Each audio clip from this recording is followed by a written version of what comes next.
Quando se trata de sinfonias, muitas pessoas pensam na Nona Sinfonia de Beethoven, ou então na Nona Sinfonia de Dvorak, ou então até mesmo na Sinfonia do Mozart, que são sinfonias famosas justamente pela sua sofisticidade, complexidade e grandiosidade.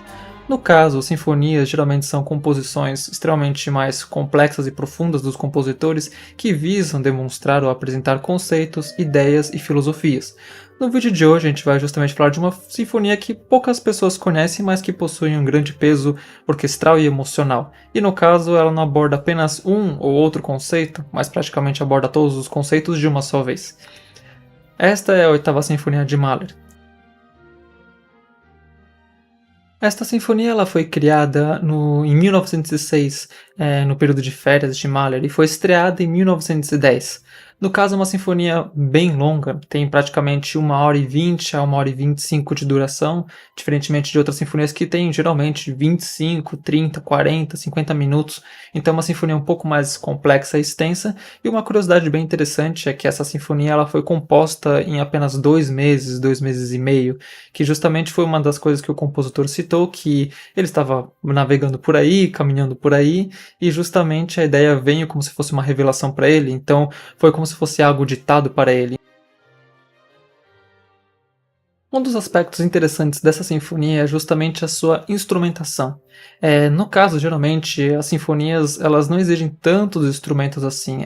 Ao longo dos anos, conforme a música foi evoluindo, as composições, vão dar um exemplo, a Sinfonia do Mozart, uma das mais famosas, a Sinfonia número 41, ela possui apenas 30 músicos em palco tocando. No caso, até mesmo a Sinfonia de Beethoven possui de 70 a 120 pessoas no palco, considerando o coral e a orquestra. Essa sinfonia, ela possui justamente o nome de Sinfonia dos Mil, por justamente abarcar muitos instrumentos de uma só vez. E a lista que se segue é uma das maiores no sentido de instrumentação, sendo também considerada uma das composições e a composição com maior variedade de instrumentos e pessoas em palco e fora de palco. Agora o que se segue é justamente a lista dos instrumentos que compõem essa instrumentação. No caso, orquestras utilizam de poucos instrumentos de certa forma, no sentido de naipes. Então temos grupos de madeiras, metais, percussão, temos teclados, temos cordas, e aqui não seria diferente. Só que a diferença é que aqui é exagerado, no sentido de realmente fazer você sentir essa potência sonora. E aqui é um ponto bem interessante a se destacar, é justamente que o romantismo musical, o período musical romântico, ele não se trata apenas da questão de escrever coisas que remetem ao romântico, mas é justamente a sensação e a ideia de fazer você sentir aquela emoção. Então, quanto mais instrumentos você utiliza, mais impacto sonoro você tem. E é a partir disso que essa instrumentação aqui é exagerada. O objetivo dela é justamente fazer você sentir o máximo da exploração desses suaves, desses pianos e desses agudos e fortes no caso da instrumentação. Então não é só um instrumento tocando forte, são vários instrumentos tocando fortes. Então a ideia é justamente de compreender esse ponto, que é um dos aspectos que o compositor tinha, no caso do Mahler, que ele justamente não só gostava de compor, ele era um maestro regente, e a partir disso ele teve muitas experiências com músicas da Europa, músicas orientais, ocidentais, asiáticas e por aí vai. E a base disso ele foi entendendo um pouco dessas nuances, no sentido de potências, e isso culminou justamente nessa inspiração que resultou nessa instrumentação massiva. Começando essa lista de instrumentos, nós temos do conjunto de madeiras 4 flautas, e a quinta flauta tocará um flautim, 4 oboés com um corno inglês, que é uma variação do oboé e ele é um pouquinho mais grave e tem um som um pouco mais doce e aveludado. 4 clarinetes, considerando também que temos clarinetes em mi bemol, que é um clarinetinho um pouquinho menor e que toca muitos agudos, e o clarone, que é ao contrário, é um clarinete extremamente grande e ele toca notas extremamente graves. É bem interessante o som deles, a diferença de ambos os sons é incrível. E também temos 4 fagotes. No caso, também teremos um contrafagote. E a gente coloca nesse aspecto de ter e não ter, porque justamente o flautista vai estar tocando a flauta transversal e em um momento ele vai trocar e vai começar a tocar o flautim. E a mesma coisa vai seguir para o clarinete, então ele vai estar tocando o clarinete normal, que geralmente é em si bemol, e depois ele vai para o clarinete em mi bemol para tocar os agudos, e o outro clarinetista que estava no clarinete normal vai para o clarone e vai começar a tocar notas graves. Então é interessante destacar esses pontos porque justamente essas quantidades de instrumentos diferentes trazem um timbre específico. E seguindo a lista, se segue, que é bem grande, temos os metais, que estão no palco. É interessante destacar esse ponto porque tem instrumentos que estão no palco e fora do palco, mas vamos focar primeiramente nos que estão no palco. E de metais nós temos 8 trompas, de preferência com dobradores para revezamento, então teriam trompas ou trompistas que estariam esperando para revezar em alguns aspectos, porque os primeiros estariam cansados, e a ideia justamente é trocar para que não perca a qualidade sonora e o impacto. E aqui é um ponto bem interessante para se destacar, que geralmente as orquestras, apenas 3 trompas já é o suficiente, 4 trompas, ótimo, perfeito, já tem uma potência sonora muito forte. 8 trompas, então, dá para se imaginar o potencial sonoro que tem, e que tem um som bem aveludado, um pouco mais suave, e até um pouco mais divino, de certa forma. Seguindo ainda na seção de metais, temos 4 trompetes, e aqui segue-se na questão de si bemol, então é o trompete padrão que todo mundo ouve, é o comum. Seguindo também temos 4 trombones, sendo que temos 2 trombones que são tenores, que tem uma tessitura um pouco mais média aguda, eles conseguem tocar notas, são imponentes, são poderosos, mas ainda assim seguem como se fosse uma voz padrão, uma voz normal, enquanto que temos 2 trombones baixos, que justamente têm uma presença muito mais pesada e um impacto sonoro também um pouco mais relevante. E por fim temos o batuba. No caso, tem algumas orquestrações que eles conseguem incluir até mais tubas, porque justamente para dar essa base sonora. E tudo depende da orquestração e do local que está sendo tocado. Mas no comum geral, é essa instrumentação que tem, que já é bastante. Seguindo, temos a parte da percussão, que temos muitos instrumentos variados. Então, por exemplo, temos o bumbo grande de concerto, temos os pratos, temos os tantãs, ou então um gongo chinês. Os dois a mesma coisa, praticamente a única diferença são os tamanhos. Temos o triângulo, temos o glockenspiel e temos o carrilhão. Então, para a instrumentação de percussão, e sem esquecer, por fim, temos os tímpanos. E no caso, tímpanos mesmo, ou seja, além de ser 4 tambores de tímpanos, formando um tímpano, temos 2 tambores, ou seja, 2 grupos de tímpanos no palco, e mais um grupo de tímpanos escondido, que vai estar fora do palco. Como eu citei antes, o Mahler ele era um compositor e um maestro, muito mais maestro do que compositor, e a base disso ele teve muitas experiências. E ele viu que no cenário, no palco, era interessante demonstrar a diferença sonora e a distância entre os instrumentos para causar atmosferas diferentes. E justamente nesse detalhe de querer fazer você sentir coisas que vêm do além, coisas que estão por fora, que ele justamente fala, não, esse instrumento tem que estar fora do palco para que quando ele tocar, todo mundo vai sentir como se isso daqui viesse de outro mundo. E é uma coisa bem interessante que ele trabalha nessa questão sensorial. Então é interessante você ouvir e prestar atenção, porque às vezes vem sons que você fala, de onde está vindo esse som? E às vezes não é nem da orquestra, é fora do palco. Está bem escondido, mas está lá bem audível. Seguindo, ainda mais para outros instrumentos, temos na parte de teclados, o órgão, que é obrigatório nessa sinfonia, quanto maior, melhor, literalmente, para ter um impacto sonoro, a presença sonora. Sem o órgão não é possível seguir essa sinfonia ou tocar essa sinfonia, porque não vai ter o cunho religioso que ela apresenta, que ela tem. Temos também o piano, que toca em momentos específicos, momentos mais delicados, momentos que tem uma passagem mais introspectiva. Temos também a celesta, muito famosa, especificamente pelos temas como, por exemplo, de Harry Potter. Ela tem um som um pouco mais agudo, aveludado e também muito considerado como celestial ou divino. E por fim temos o harmônio, que é um instrumento um pouco diferente do normal, mas se fosse descrever ele, seria como se fosse uma mistura entre um acordeon com um piano. É como se fosse uma espécie de um mini órgão em que a pessoa consegue na mão regularizar, apertar e soprar, e a partir desse ar que você aperta, você consegue tocar o instrumento. Então é bem diferente o som dele, é como se fosse uma espécie de mini órgão, de certa forma. Não tenta simular ele, mas é muito parecido, e é um instrumento antigo, né? E justamente foi colocado aqui para passar essa sensação. Então ele vai fazer uma base junto com o órgão e com outros instrumentos também, para dar essa presença, esse impacto que foi o que eu citei na questão do romantismo. Então, aqui o uso de teclados é praticamente extenso e geral, abarca quase todos os tipos. Continuando, temos a parte das cordas, e aqui no caso temos 2 harpas, geralmente dependendo da orquestração e também dependendo de quantos músicos tem disponível, pode até ser 4 harpas para justamente a gente conseguir ouvir elas, perceber elas, sentir elas. Outro ponto também, temos um bandolim, que é um instrumento um pouco mais diferente, é um instrumento antigo, é um instrumento que tem um som diferente dos outros instrumentos, é uma espécie de violão antigo, e justamente por conta disso, Mahler ele colocou esse instrumento para passar uma sensação um pouco mais etérea, um pouco mais alegre, e também de jornada, que é uma coisa bem interessante. Seguindo na parte de cordas ainda, temos a seção de violinos, e aqui no caso é literalmente seções de violinos, porque numa orquestra tradicional, geralmente 12, 14 ou até mesmo 16 violinos compõem o grupo considerado de primeiros violinos. Aqui, como a instrumentação é pesada, ele justamente coloca 20 primeiros violinos, e em segundo violinos, geralmente que temos entre 12 e 10, aqui ele já escala para 16 segundos violinos, de violas temos 12, então tudo que era padrão de uma orquestra ele foi aumentando mais do que o normal. Então, de violoncelos temos de 6 a 8 violoncelos tocando, de contrabaixo temos de 6 a 8. Geralmente já 4 contrabaixos já fazem um grave extremamente potente, então imagine 8 e todo mais esse conjunto de instrumentos. Dando sequência, porque ainda estamos falando do palco, ainda estamos no centro do palco. Dentro dele temos o coral, e no caso corais. Essa sinfonia é diferente da Sinfonia Nona do Beethoven, que justamente só tem um grupo de corais, ou seja, um grupo de sopranos, contraltos, tenores e barítonos. Aqui teremos vários corais, ou seja, teremos um coral misto, que é justamente um coral de sopranos, altos, tenores e baixos.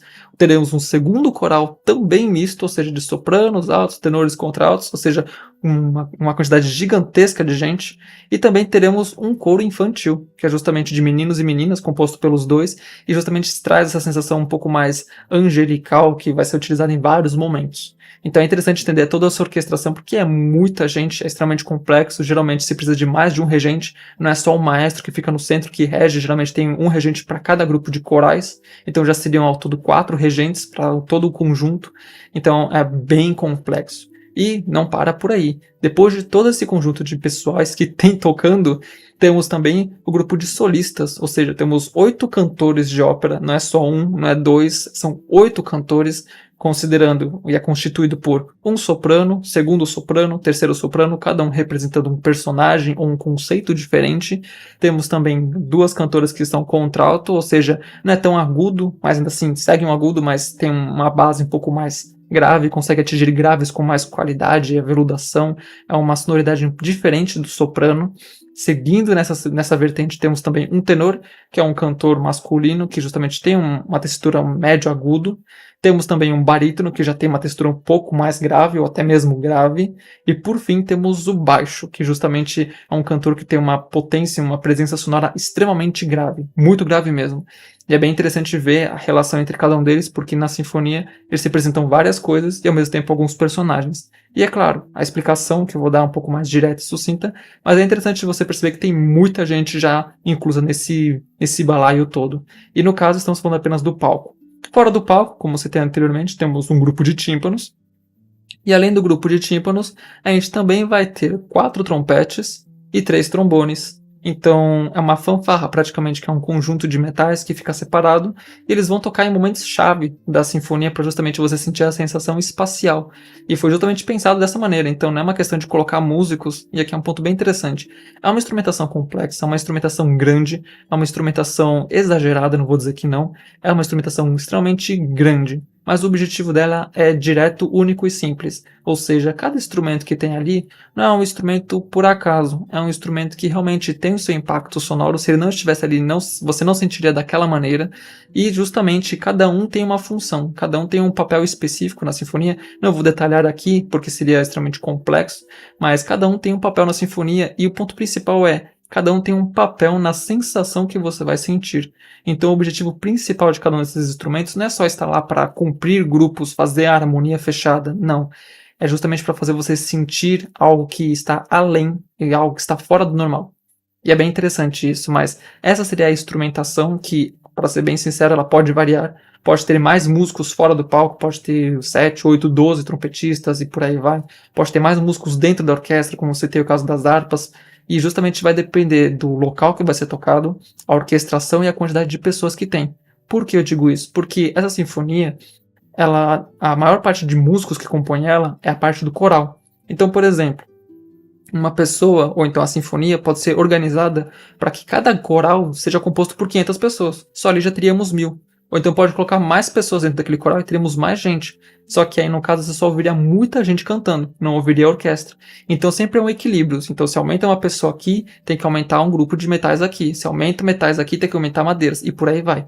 Então a orquestração mínima, o mínimo que se pode ter para executar essa sinfonia, vai ser algo aproximadamente entre 250 a 500 músicos. Então, já é muita gente, é extremamente grande, para você ter uma noção como você tem anteriormente. Mozart só precisou de 30 músicos para tocar a sinfonia dele. Aqui estamos falando de algo que é 10 a 15 vezes maior.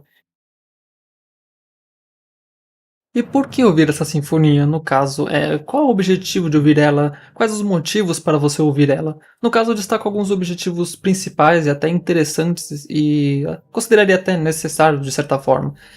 O primeiro deles é pela majestosidade. No caso, é uma obra grande, para ser sincero, uma das maiores, se não a maior obra orquestral já composta. Então, ela vai envolver diversos instrumentos, tem uma potência extremamente fora do normal, fora do padrão. É uma experiência única, é uma experiência extremamente relatada como praticamente divina, de certa forma, e por várias razões. E também é o ápice da quantidade orquestral, então tem muita coisa. O segundo ponto é justamente a questão da variedade musical. Então aqui, o que eu quero dizer com variedade? É uma complexidade extremamente elevada, então não é só um grupo tocando, são vários conjuntos que treinam em lugares diferentes, cantam em pontos separados e junta todo mundo para fazer essa organização, então o grau de complexidade de organizar toda a equipe de músicos para cantar, para tocar, executar e também para não errar é extremamente elevado. Então o nível exigido é muito superior no caso de todo mundo estar alinhado com o tempo, o ritmo, são coisas bem específicas e bem necessárias para os músicos. O outro aspecto também é com relação à exploração dos instrumentos. Então, o que eu quero dizer com isso? Esse instrumento está aqui, o Mahler, no caso, ele era, de certa forma, exagerado. Então, além dele exigir algo extremamente sofisticado, difícil de se tocar, ele exigia o extremo do instrumento. Então, pegava o trompete e fazia ele tocar o mais agudo possível e depois o mais grave possível. Ele vai fazer isso com praticamente todos os instrumentos. E para quem é músico, isso é literalmente o inferno no sentido de complexidade. É muito difícil de tocar, muito difícil de executar, muito difícil de acertar todos esses detalhes, porque às vezes você tem que estar equilibrado com outros instrumentos. Então tem que ter uma sinergia, uma comunicação, um profissionalismo extremamente elevado para tocar essa sinfonia. Não é qualquer orquestra que toca, não é qualquer conjunto de grupo de musical que toca essa sinfonia bem. É difícil, é extremamente complexo, justamente por exigir isso de todo mundo. Então, os cantores de ópera, você vai ver eles cantando em extremos agudos, extremos graves, você vai ouvir os metais tocando extremamente forte, extremamente piano, você vai ver o órgão a pleno pulmões tocando, você vai ver a harpa, lira, bandolim, você vai ver praticamente tudo, fazendo o extremo de tudo. Então é interessante porque ela aborda todos esses aspectos. Então não é só uma questão de ver uma orquestração, você está vendo realmente uma maratona, uma questão extremamente complexa e uma exigência de todos os músicos. Então se você queria saber qual é a nota mais grave que um instrumento toca e a mais aguda que ele toca, você descobre nessa sinfonia. E você vai descobrir isso em conjunto, então não é só um grupo tocando, é todo mundo tendo que acertar ao mesmo tempo e não pode errar de certa forma. Então assim, geralmente não é para se tocar para errar, mas quando se exige extremamente algo complexo, agudo, grave para instrumentos e por muitas vezes por muito tempo tocado, ou seja, o cantor de ópera fica lá no agudo por muito tempo, depois passa para o outro, depois passa para o outro. Isso é muito complexo para um músico, todo músico sabe disso, todo mundo que já se atreveu a tocar um instrumento, ou viu alguém tocando um instrumento e falou, isso daqui é difícil. Aqui no caso a gente está falando de um ápice para todos os músicos. Então todo mundo que está ali, os 1000 músicos, estão de certa forma lascados, porque eles vão ter que tocar tudo aquilo ali e bem. E é justamente esse contraste de fazer essas diferenças que define exatamente o grau de complexidade. Então você não está vendo só uma execução, é literalmente atletas musicais, atletas fazendo uma atividade de alta performance, não uma música simples, não são músicas de filmes de certa forma, que são mais simplórias, são músicas que extremamente complexas, são temas extremamente complexos, graves, que exigem uma interpretação muito específica. Então você não está indo lá só para ver uma questão forte, potente, uma grandiosidade, uma variedade musical, você está indo ver exatamente talento. É um talento específico, nato, colocado em cada instrumento. E no caso, o Mahler, ele dizia isso, justamente, ele exigia isso, e essa sinfonia justamente tem esse crivo principal. Então você não vai ver só muita gente tocando, você vai ver muita gente tocando bem, e muita gente que se esforçou muito para fazer aquele processo. Então, assim, é justificativa de se bater palma justamente pelo esforço que tiveram em se propor a tocar essa sinfonia, que não é fácil, não é executada em qualquer lugar, e exige muito de todo mundo. Tanto é que os músicos não diriam que tem receio de tocar essa sinfonia, mas quando ouvem que vão tocar sobre ela, sabem do esforço que vai ser para poder extrair esse som, extrair essa melodia, extrair essa divindade que vem em forma de música. Outro ponto também bem interessante, que é um dos motivadores para você ouvir essa sinfonia, é a questão da variedade de sons e timbres. Então, assim, apesar de ter muitos instrumentos, você vai ouvir uma potência incrível, estarrecedora, uma presença, algo extremamente forte, o instrumento grave do percussivo, você vai ouvir a imponência dos metais, você vai ouvir a imponência do coral, e ao mesmo tempo, em outros momentos, claro, da sinfonia, você vai ouvir algo que vem do além. algo tão suave, tão delicado, que vem de longe. Você literalmente ouve como se fosse um coral divino se aproximando, e indo e depois voltando, e indo e depois voltando, é como se você estivesse realmente vagando por um caminho. E isso é bem interessante porque, como eu disse antes, ele gostava de compor para que as pessoas não só entendessem o que estava sendo dito ali, mas para que elas sentissem. Então ele não está falando, o céu tem ruas de ouro, caminha por aqui, ou as estradas são assim, não. Ele queria que você se encantasse e você não sentisse como se alguém estivesse descrevendo o céu. Ele queria que você sentisse o céu. E justamente por conta disso que ele vai trazer toda essa quantidade de gente para poder fazer essa execução. Então você vai ouvir coisas extremamente muito potentes, uma realização muito presente, algo muito forte e ao mesmo tempo algo que fala muito no seu íntimo. E justamente ele usa desses instrumentos para falar contigo dessa maneira específica. Então não é só uma questão de grandiosidade, complexidade instrumental, mas ao mesmo tempo tem uma fibra específica, que é a fibra do toque, a fibra da sensação, a fibra da emoção. E justamente um outro dos motivos, que é justamente a emoção. Ouvir essa sinfonia é justamente diferente, não diria das demais, porque todas elas são emocionantes, mas essa sinfonia, pela quantidade, pela potência, pelo que ela significa, traz emoções na pessoa que ela não precisa muito entender a obra para poder se sentir tocado por ela. Então, muitas sinfonias você sente o verdadeiro significado, é que nem uma música famosa, você ouve ela e você às vezes não sabe da história que inspirou essa música, e quando você ouve a história você sente aquela música, parece que ainda mais. E aqui no caso é, de certa forma, similar, só que ao mesmo tempo diferente. O que eu quero dizer com isso? Você sente exatamente o que essa música fala contigo sem precisar entender nada. Você sente exatamente o caminho, o que representa cada coisa, e quando você vê, você está sendo conduzido por um caminho que você sente essa realização. E é uma coisa bem interessante que posteriormente a gente vai falar, que é o significado dessa sinfonia. Mas a princípio é um dos motivos para você ouvir ela. Então mesmo que você não preste atenção na história, o que está querendo dizer ali, você prestar atenção nos sentidos, no que ela te faz sentir, é uma coisa bem interessante. Você sente uma coisa diferente, é uma coisa que fala de maneira bem especial. E é interessante você ter esse momento para você poder sentir ela, porque além disso, você consegue tirar um significado daquilo. Mesmo que você não vá atrás dessa sinfonia para entender alguma coisa, ela fala com você e você sai dali com um significado consigo. E é uma coisa bem interessante, porque isso afeta e é de músico para músico, pessoa para pessoa. Essa sinfonia toca todo mundo de uma maneira diferente, mas ao mesmo tempo de uma maneira única. Agora a ideia seria interessante falar do que fala a obra, né? Qual é o significado dela. E no caso, um ponto bem interessante, né? Essa obra ela fala justamente não diria da redenção do homem, mas da busca do homem pelo divino.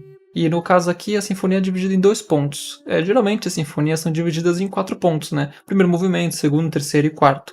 Aqui não. Aqui Mahler ele faz uma coisa diferente, ele quebra o padrão. Ele coloca apenas em 2 grandes movimentos. O primeiro movimento é justamente o movimento inicial, que é um hino específico chamado Veni Creator Spiritus, que tem a tradução específica dele, que a gente vai falar. E o segundo movimento é a segunda parte do que seria o conceito, a história do Fausto, de Goethe. Então, no caso, é uma outra história específica, e ele vai juntar essas duas para justamente dar essa mensagem principal. Mas vamos por partes. Primeiramente, falando do primeiro movimento. O primeiro movimento é justamente um canto de todos os músicos, toda a instrumentação, toda a orquestra praticamente vai estar cantando um grande hino, que é justamente um hino escrito lá pelo ano de 900, que é um hino bem religioso, que é o hino de Veni Creator Spiritus. Então, literalmente, Mahler vai pegar a tradução dessa melodia, que ela significa, e vai colocar por literalmente 20, 25 minutos. Esse cântico ele é um pouco mais curto, né? Tem uma duração de 3, 4 minutos, mas ele vai passar por todos os instrumentos, vai passar por todas as variações, ele vai fazer algo extremamente diferente do comum, que esse hino é um pouco mais... um canto um pouco mais suave, um pouco mais apaziguador, e aqui no caso ele faz o contrário, ele faz um clamor. Então é como se toda a orquestração, que no caso aqui ele diz que representa não só pessoas, humanidade, conceitos, esferas, espíritos, planetas e todo o universo, todos eles ao mesmo tempo cantam esse hino. E o que diz esse hino? No caso, o hino Veni Creator. E aqui a tradução é literal, literalmente, ele não muda nada da letra original, mas para quem nunca ouviu ou sabe o que significa, é literalmente uma oração de invocação do Espírito Santo. E é realmente uma oração mesmo. Então, no caso aqui, começa Veni Creator Spiritus, que justamente diz: Vinde, Espírito Criador, visitai as almas do que vos pertencem, enchei de graça do alto os corações que criastes, Segunda estrofe. Ó vós que sois chamado Paráclito, dom de Deus Altíssimo, fonte viva, fogo, amor e unção espiritual. Próximo parágrafo. Vós que sois 7 vezes doado em dons, dedo da mão direita do Pai, por vós que sois a promessa do Pai, enriquecei as nossas línguas com dons. Acendei a luz em nossos sentidos, infundi o amor em nossos corações, a fraqueza do nosso corpo amparai com vossa perene virtude. Próximo parágrafo. Repeli o inimigo para longe, e dai-nos prontamente a paz. Sendo vós nosso guia adiante, evitaremos todo o mal. Próximo parágrafo. Por vós conheçamos o Pai, e também o Filho, e em vós, Espírito de ambos, creiamos em todos os tempos. Próximo parágrafo. Dai os prêmios das alegrias, dai os dons das graças, desfazei os laços das discórdias, atai os fortes laços da paz. Último parágrafo. Glória a Deus Pai, e ao Filho que ressurgiu dos mortos, e ao Paráclito, por todos os séculos dos séculos. Amém.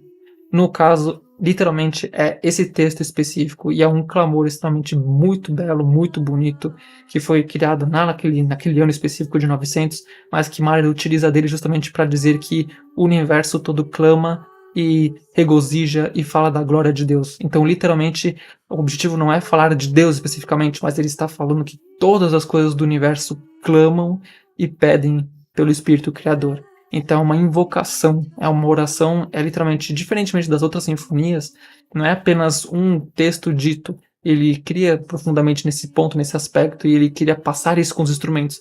Então, o que você vai ouvir não é apenas um cântico, é um clamor específico de todas as coisas. E é por isso que um ponto bem interessante que se atrela ao que eu falei anteriormente sobre a complexidade musical. Então ele exige o grave, o agudo de todos os instrumentos, ele exige o pleno pulmão de todos eles, porque é justamente o pleno viver, a plena coisa, a plena natureza, a plena do todo, o plenamente do todo, clamando e pedindo por Deus. E é justamente um dos movimentos que tem um grande impacto sonoro, uma grande instrumentação. Todos eles estão tocando ao mesmo tempo, explode em vários momentos, é suave em alguns momentos, porque justamente ele retrata ao mesmo tempo esse clamor, alguns aspectos da virtude de Deus, a criação, a paz, a maravilha. Então ele retrata tudo isso, e é bem interessante que você não precisa se esforçar muito para entender o que está acontecendo ali, porque você sente toda essa magnitude de coros, cânticos, você sente como se fossem anjos divinos cantando, você sente como se fossem os trompetes anunciando as coisas, você sente como se coisas estivessem sendo criadas e ao mesmo tempo coisas estivessem dizendo e clamando e pedindo a Deus a presença dele, a presença do Espírito Santo. É uma invocação sagrada mesmo, e o objetivo realmente é o sagrado. Então aqui ele traz como se fosse uma espécie de culto, uma espécie de oração, e ele abre dessa maneira. Então não é uma missa, não segue como uma missa, mas ela tem um preceito muito bem fundamentado e religioso, que é justamente esse clamor pelo Espírito Santo. Então o primeiro movimento ele explode nesse aspecto, e quando ele fala de glória, ele chega num dos ápices orquestrais que você sente como se fosse uma multidão de anjos cantando, e então tudo finda abruptamente, tudo acaba abruptamente, ele termina com uma glória estarrecedora e muito potente. A segunda parte, ou o segundo movimento, grande movimento dessa sinfonia, justamente vai envolver agora, depois de toda a glória de Deus, o vazio. Justamente o ser humano, o homem. E aí, no caso, como eu citei antes, Mahler gostava que você sentisse as coisas, não apenas entendesse elas. E aqui, justamente, ele faz você sentir isso de maneira instrumental. Então você consegue sentir um vazio, uma certa incompletude no som, mesmo ele sendo harmoniosamente bonito, você sente falta de algo. E é justamente isso que ele queria retratar. Então aqui ele utiliza bastante dessa questão do poema do Fausto, que, para quem não conhece um pouco, citar de forma mais sucinta a história de Fausto, mas é justamente o seguinte: na história original de Fausto, ela é dividida por atos, né? E um dos atos ele justamente vende alma pro demônio, para justamente ele sentir as maravilhas da terra e tudo mais. Só que no segundo ato, meio que ao contrário, ele meio que se arrepende de tudo dessa questão, e ele gostaria de justamente seguir pela parte do amor. Então ele procura pelo amor e pela redenção. E aí, no caso desse aspecto, como ele tinha feito esse pacto em específico, ele tinha, digamos, de certa forma, uma prisão, né? Ele era aprisionado pela questão, pelo pacto que ele fez. Então ele não poderia desfrutar do céu. Só que a busca incessante pelo amor, o esforço dele por isso, o fez ser, de certa forma, redimido. E aqui, no caso, o que Mahler traz é um conceito diferente. Ele pega essa obra, né, tira essa primeira parte do pacto específico com o coisa ruim, E ele coloca o outro aspecto. Ele coloca justamente essa questão filosófica. Como eu falei, ele utilizava muito da literatura para fazer com que as pessoas entendessem o que ele estava querendo dizer ou o que a obra dizia. Então quem se aprofundasse um pouco e conhecia um pouco dessas histórias saberia o que ele está querendo abordar. Só que aqui no caso ele justamente retrata esse aspecto. E na época, né, era bem conhecida essa história, e muito desse ponto é justamente essa questão da remissão. E aí, no caso, aqui ele retrata justamente esse aspecto, só que de uma outra maneira, que é um pouco mais bela, de certa forma. Porque a gente ouve a glória de Deus, a glória, a maravilha, todas as coisas clamando, e depois a gente vê o ser humano vazio, o ser humano incompleto. Mas um ser humano que busca algo, busca o além, busca a completude, busca o amor.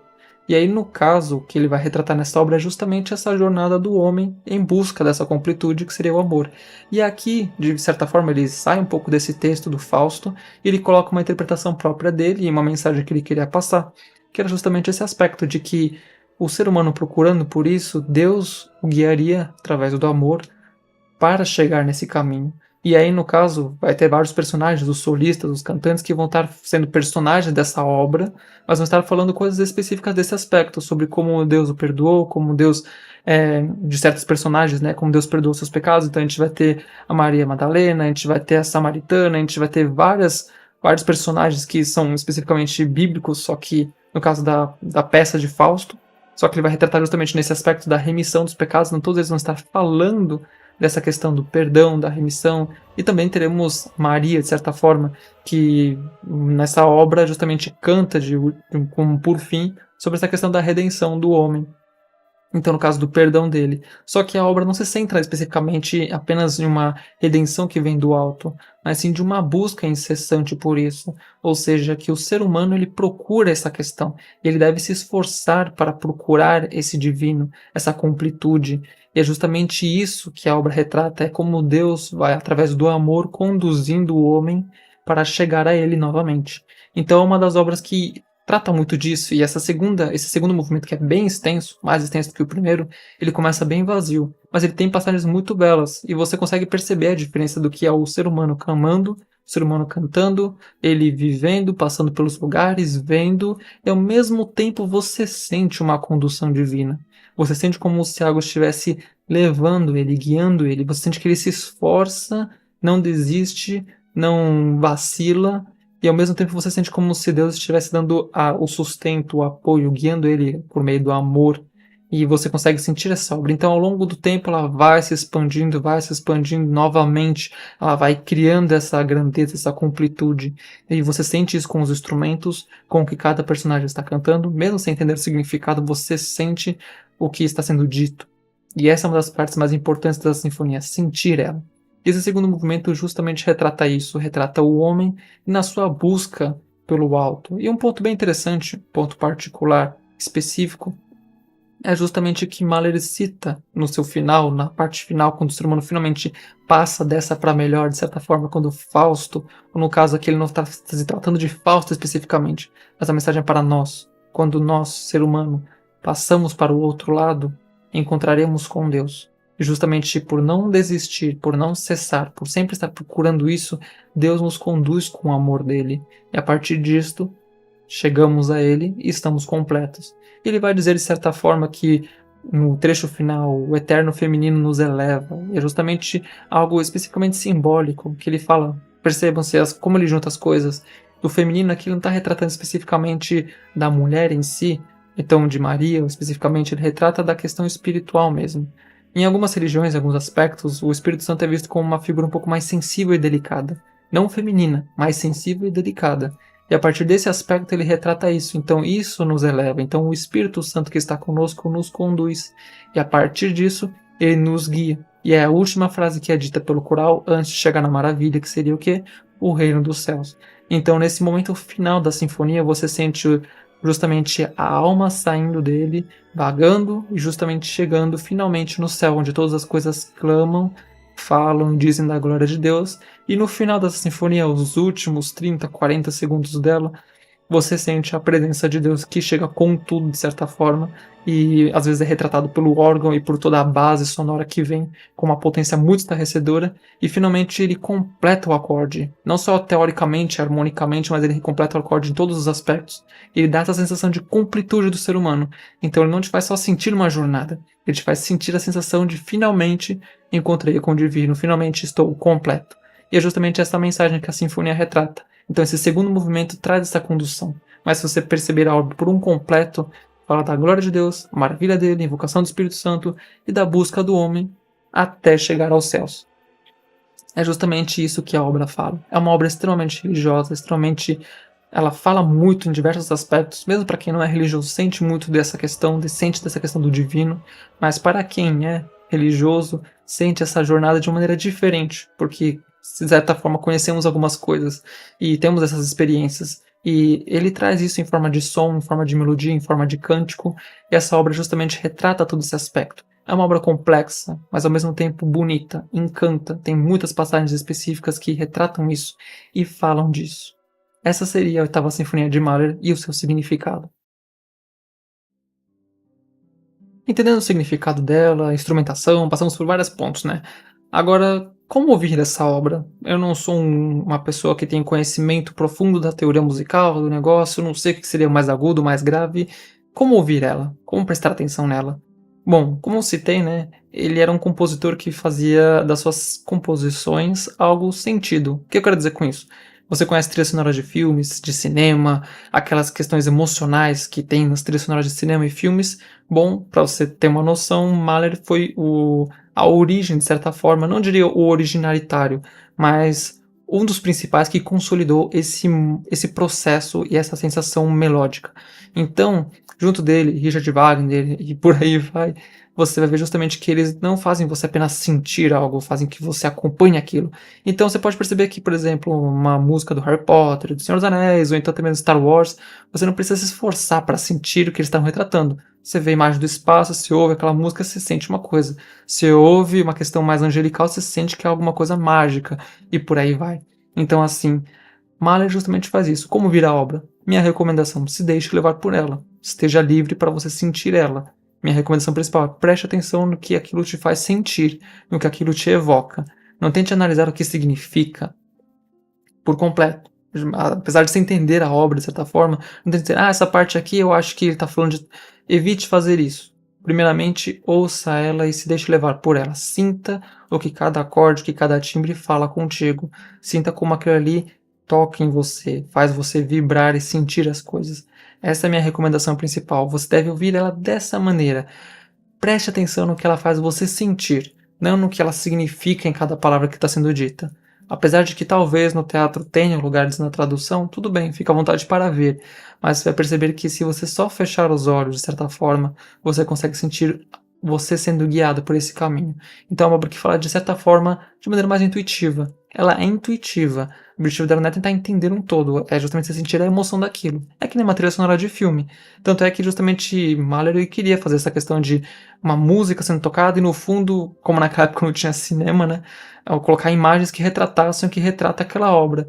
E justamente ele fez isso na época, antigamente, né? Em algumas composições dele, mas aqui a ideia justamente é essa. Então ele parte dessa vertente que é muito parecida, e é a parte originalitária da questão das trilhas sonoras de filmes.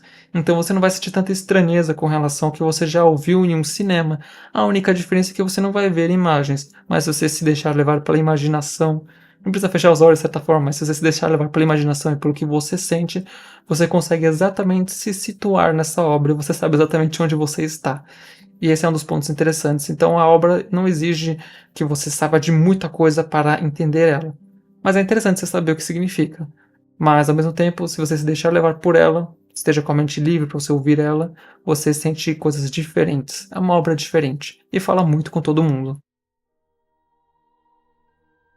Agora aqui é a parte mais de um ponto da minha interpretação pessoal com relação à obra. Então, por que eu vou colocar minha interpretação pessoal? Porque, de certa forma, para quem tem um cunho um pouco mais religioso, sente ela de uma maneira um pouco mais diferente. Então, por exemplo, quando se cita do amor, muito se entende, ou então muito se pode entender que esse amor justamente remete a Jesus. Então, muitas dessas questões que ele fala, ele não vai dizer exatamente das obras que ele fez, mas você sente como ele lhe conduz. E é uma coisa muito parecida com o que nós temos hoje em dia. Então, por exemplo, sabemos da glória dele, sabemos do que ele fez, sabemos do que Deus faz e tudo mais, só que agora nos sentimos dessa forma, não diria que vazios, mas nos sentimos nessa busca por algo para ser completo. Então essa obra fala muito disso. Então é bem interessante porque, apesar de nossas falhas, apesar de termos falhas e tudo mais, temos esse aspecto de continuar e seguindo esse processo.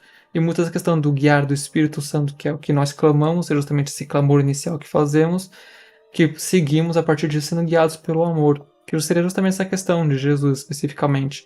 Então essa obra fala muito, de uma maneira extremamente geral, sobre como a gente pode, como a gente se eleva, e como isso resulta e nisso culmina, que é justamente nesse encontro com Deus.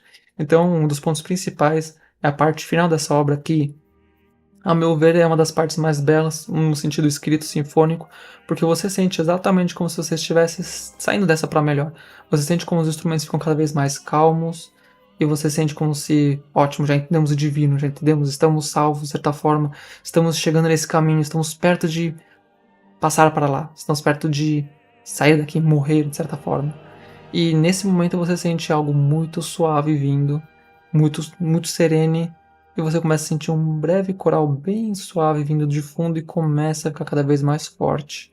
E ao mesmo tempo você sente como se sua alma saísse de si e ela fosse se elevando cada vez mais, você sente esse campo cada vez mais abra, você sente como se algo te envolvesse. E a partir disso você começa a ver o céu de certa forma, e você sente toda essa glória, toda essa magnitude, e a partir disso você encontra todas as coisas adorando a Deus de certa forma. Todas as coisas agora não estão mais clamando por Ele, estão literalmente adorando Ele, que é justamente esse encontro final que teremos com Ele. Então a partir disso você sente a presença de Deus, o seu assentar sobre o seu trono de certa forma, todas as coisas completas, e uma das coisas que eu acho uma interpretação, isso é pessoal, por isso que eu digo, então cada um leva de uma maneira, mas o ponto final que você sente tudo explodindo e ao mesmo tempo tudo completo, remete a uma das coisas que é bem interessante biblicamente falando, que diz que Deus, ele era, é e há de vir. Então, para nós estamos no final, estamos no encontro com Deus. Ele está em todos os lugares ao mesmo tempo e a sua presença justamente remete a isso. Então, ao mesmo tempo que ele está aqui, ele está na criação e ele está no fim de todas as coisas. E essa sinfonia, ao que eu sinto e ao que entendo, nesse final ele retrata justamente nosso encontro com ele e ao mesmo tempo o início de tudo, como se fosse a criação. Então você vê os instrumentos, os pratos batendo, expandindo, algo extremamente glorioso, como se fosse o início de tudo e ao mesmo tempo o fim de tudo. Então uma das interpretações que eu tenho, que eu considero bem interessante, talvez se você se levar por esse caminho você entenda algo diferente, mas é uma interpretação pessoal minha, você pode ter uma outra interpretação com relação a esse final. Muito provavelmente é o mesmo encontro que você tem com ele, essa completude, essa sensação de finalmente estou lá. Mas como você vai ver, esse final é de cada um, é pessoal. Mas acredite, esse final é importante, você sentir dessa maneira, que você está finalmente se encontrando com ele. É o ponto principal. O restante da obra é belo, é maravilhoso, mas minha interpretação pessoal vai justamente de encontro ao final dela, que você sente o significado de por que tudo isso fez sentido. E é um dos pontos que eu recomendo a você ouvir essa obra. Por fim, né, falamos de toda a obra, falamos de todo o aspecto, e aqui no caso, se você gostou dessa questão, dessa explicação da sinfonia, acho bem interessante que, pelo menos, ela enriquece você a ouvir ela, mesmo que você não ouça ela, já é uma obra que fala por si só, mas acho que para quem conhece ou para quem gostaria de conhecer um pouco, acho que aqui você consegue entender qual é a magnitude dessa sinfonia, o que que ela retrata, o que ela passa e o que que ela significa também. Então esse é um ponto bem interessante, pode enriquecer mais a sua experiência no sentido de ouvir ela, estar presente para ouvir ela, sentir o impacto, sentir o que significa cada coisa, mesmo que você não entenda, mas você está lá, você sente esse significado pelo que a obra em si quer dizer. Esse é um ponto bem interessante, eu espero que você tenha gostado de entender um pouco dessa questão da sinfonia, a questão da orquestração e tudo mais. E por fim, né, não poderia deixar, caso você não consiga ouvir ela presencialmente, porque essa sinfonia é extremamente difícil de ser tocada em orquestras e tudo mais, é raro, para ser bem sincero. Mas assim, se você não tiver essa oportunidade, ou então se você ouviu ela presencialmente e gostou muito dela e gostaria de ouvir uma versão que você considera assim algo que realmente é bom, de certa forma gravado em termos de gravação, eu tenho uma recomendação pessoal para você que seria justamente a gravação da Wendell Hauser Orchestra de Leipzig e Ricardo Chailly, que justamente faz uma interpretação extremamente bela e bonita dessa sinfonia, no sentido de que a mixagem dela é muito bem feita, a orquestração dela está perfeita, está mais exagerado do que eu citei ali no sentido de instrumentação, de orquestração, e tem uma execução exatamente, não diria que como o Mahler queria, mas uma execução extremadamente precisa e extremamente detalhada em trabalhar as diferenças sonoras. Então quem tem que estar lá longe, está lá longe, quem tem que estar perto, está perto. Você sente a espacialidade com muita clareza, que é justamente uma das coisas que Mahler estudou e se esforçou para fazer isso acontecer. E também, por fim, uma última curiosidade, é que antes de Mahler morrer, nos últimos ensaios que estava tendo com a orquestra, ele falou assim, olha, se porventura vocês identificarem que dá para deixar essa obra melhor, mais bonita, deixar ela mais organizada para tocar e tudo mais, muda essa sinfonia por completo para fazer ela ficar mais bonita ainda, se for possível. Então, esse último pedido dele, de certa forma, é um ponto interessante, porque remete a alguém que não só procurava uma perfeição, mas que, se porventura fosse necessário, a gente pudesse deixar a obra ainda melhor. E esse é um ponto bem curioso, porque você vai ouvir várias interpretações delas. Se você for ouvir ou procurar atrás delas, você vai perceber que cada uma delas dá um toque diferente. Dá um toque diferente na orquestração, em como vai tocar, se é mais rápido, se é mais lento, se é mais devagar ou não. E isso tudo é porque, naquele consenso do maestro com a orquestra, eles falaram, talvez funcione melhor assim nesse lugar, nesse ambiente. Então é uma sinfonia muito adaptativa, de certa forma, e tem muito desse aspecto. Então é interessante porque ele colocou isso como se fosse uma carta aberta, no sentido de aperfeiçoe mais se for possível. Então, muito provavelmente o que você vai ouvir é diferente, e sempre vai ser diferente da outra execução e da próxima execução. Sempre vai ter uma execução única e específica para esse aspecto.